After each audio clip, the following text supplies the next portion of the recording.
Assalamualaikum warahmatullahi wabarakatuh. Selamat pagi semua. Pada kesempatan pagi hari ini, kami dari kelompok 1 akan presentasikan hasil kerja kelompok kami di judul landasan pengembangan kurikulum. Sebelum masuk ke materi penjelasan, izinkan saya sebagai moderator untuk memperkenalkan anggota kelompok saya terlebih dahulu. Yang pertama, saya Umi Safitri sebagai moderator. Yang kedua ada Muhammad Fadilah. Yang ketiga ada Rizka Susilawati. Kemudian ada Peti. Dan yang terakhir ada yang Baik, untuk tidak memperpanjangkan waktu, langsung saja kita masuk ke materi yang pertama. Next slide.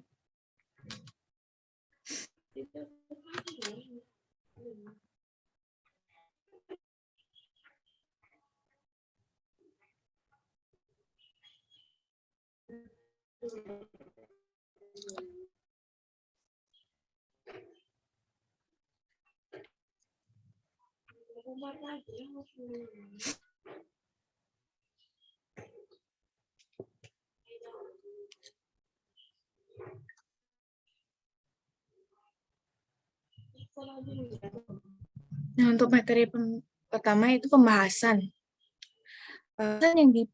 Landasan yang untuk dijadikan dasar kebijakan dalam pengembangan kurikulum sangat tergantung atau dipengaruhi oleh pengembangan hidup, kultur, kebijakan, politik yang dianut oleh negara di mana kurikulum itu dikembangkan.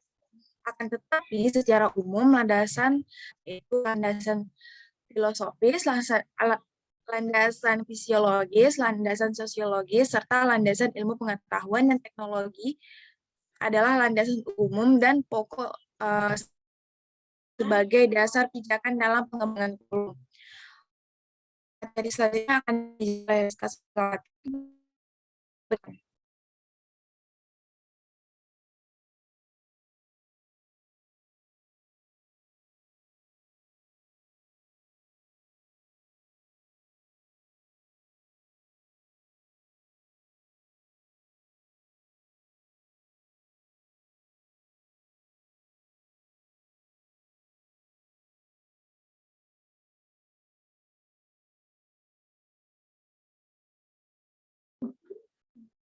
Baik, dasar filosofi dalam pengembangan kurikulum. Bahasa merupakan suatu yang interaktif dalam diri manusia. Sebagai kandungnya orang dewasa asal manusia, bahkan orang dewasa asal sendiri menyampaikan diri bagi manusia bukan melalui ucapnya, tapi melalui bahasanya, yaitu bahasa alam, ayat kauliyah, dan kitab suci, ayat kauliyah, dengan menggunakan bahasa Arab. Oleh karena itu, upaya mempelajari bahasa Arab merupakan suatu kewajiban sekaligus merupakan amal soleh, salah satu kaidah sifat yang sangat berpengaruh dalam dunia pendidikan dewasa ini, yaitu filsafat konstruktivisme.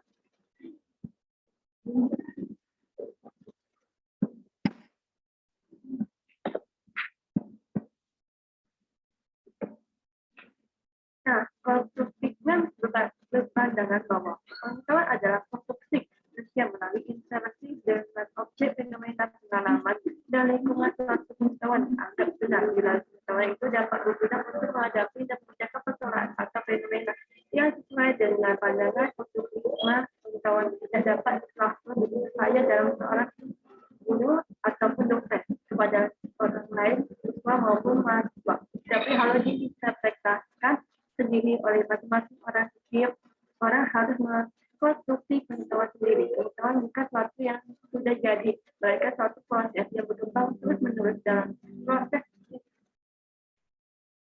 itu, keaktifan seorang yang ingin tahu apa berperan dan perkembangan pengetahuan. Selanjutnya saya kembali kepada Umi.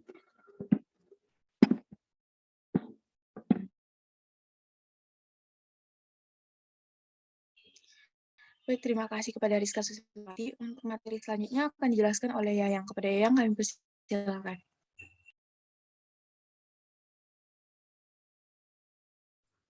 Terima kasih kepada Umi telah memberikan saya kesempatan untuk menjelaskan materi kali ini.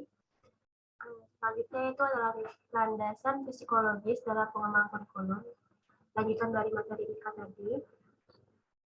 Beberapa unsur psikologi belajar salah satu teori yang menjadi dasar psikologis pengembangan kurikulum abad 21 adalah teori Gasal. Prinsip belajar menurut teori Gasal adalah belajar secara keseluruhan, yakni melalui usaha dalam mengumpulkan berbagai macam materi pelajaran. Perkembangan psikologi masing-masing peserta didik tentu berbeda-beda. Hal ini bisa kita amati dari perbedaan wilayah ataupun pulau. Untuk menghadapi era industri, konsentrasi terhadap pendidikan menjadi yang utama. Mengembangkan kurikulum yang sesuai abad ke-21 menjadi mutlak dilakukan oleh pengembangan kurikulum itu sendiri. Next, Kak. Selanjutnya itu tahap operasional konkret pada 1-7 tahun tidak lagi terjadi pada umur itu. Adanya kemungkinan lebih cepat memulai menggunakan logika dalam memecahkan masalah. Sebab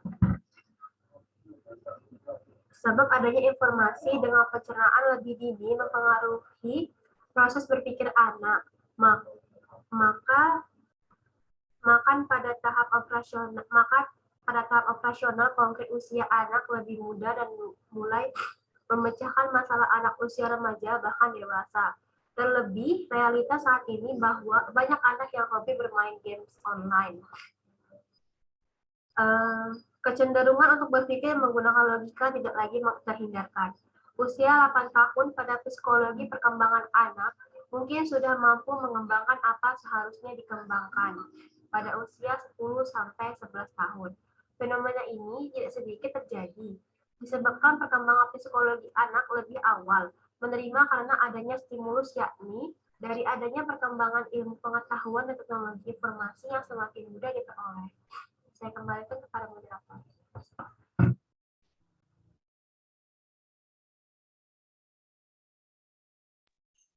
Baik, terima kasih kepada Yang untuk materi selanjutnya akan dijelaskan oleh Peti. Kepada Peti kami silakan.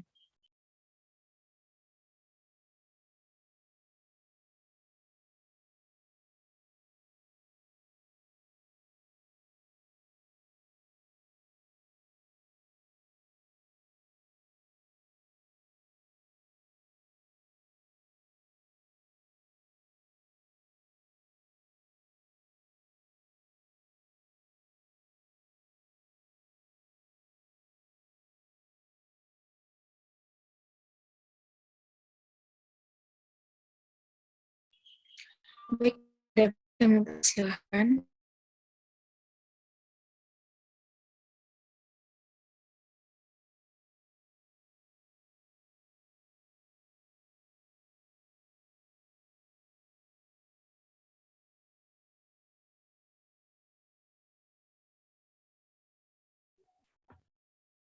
Baiklah, di sini saya akan menjelaskan tentang landasan sosiologis dan ilmu pengetahuan dan teknologi IPTEK dalam pengembangan kurikulum.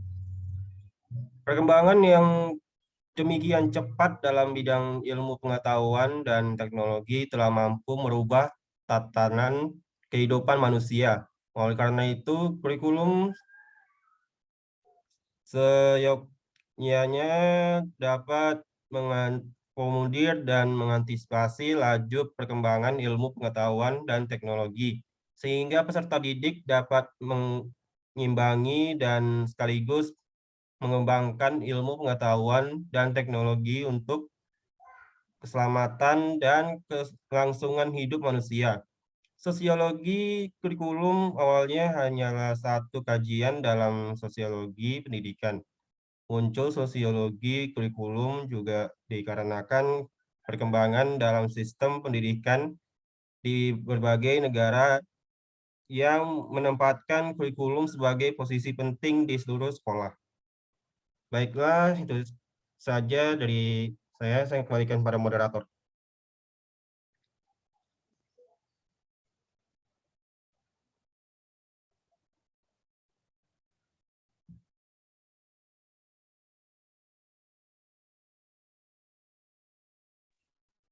Baiklah, terima kasih kepada Fadil. Untuk slide selanjutnya mungkin karena Ferry tidak ada yang akan saya akan menjelaskan. Sifat lanjutan dari yang dijelaskan oleh Fadil tadi landasan sosial dan ilmu pengetahuan, iptek dalam pengembangan kurikulum. Sifat dan karakter sosial yang penting dalam pendidikan khususnya sekolah. Pada akhirnya melahirkan sebuah pendekatan baru untuk mengkaji kurikulum yang berada di sekolah. Pendekatan baru ini disebut juga dengan New Sociology Education, yang kemudian hari akan kita kenal dengan sosiologi kurikulum. Landasan sosiologis pengembangan kurikulum adalah fondasi pengembangan rancangan pembelajaran yang dari sisi sosial masyarakat. Saya rasa sekian penjelasan kami, maka dapat kami landasan yang dipilih oleh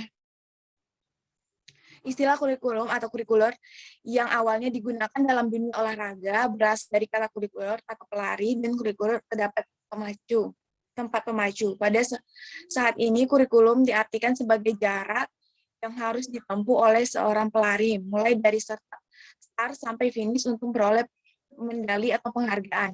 Kemudian pengertian tersebut diterapkan dalam dunia pendidikan menjadi jumlah mata pelajaran atau subjek yang harus ditempuh oleh seorang siswa dari awal sampai akhir program pembelajaran untuk memperoleh penghargaan dalam bentuk ijazah. Landasan yang dipilih untuk dijadikan dasar pijakan dalam mengembangkan kurikulum sangat tergantung atau dipengaruhi oleh pandangan hidup, kultur, kebijakan politik yang dianut oleh negara di mana kurikulum itu dikembangkan. Akan tetapi secara umum landasan terbagi menjadi 4, yaitu landasan fisiologis,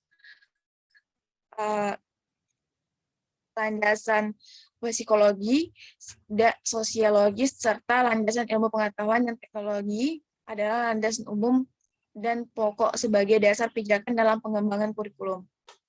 Oleh karena itu, landasan pengetahuan kurikulum ini intinya akan membahas keempat jenis landasan tersebut, yaitu landasan fisiologis, psikologis, sosiologis, serta baik, sekian dari kelompok kami. Untuk sesi tanya jawab bisa kita lanjutkan melalui Google Classroom, melalui Telegram. Saya sebagai moderator izin mundur diri. Saya mohon maaf atas beberapa kesalahan mungkin dapat kami kali ini. Assalamualaikum warahmatullahi wabarakatuh. Waalaikumsalam warahmatullahi wabarakatuh.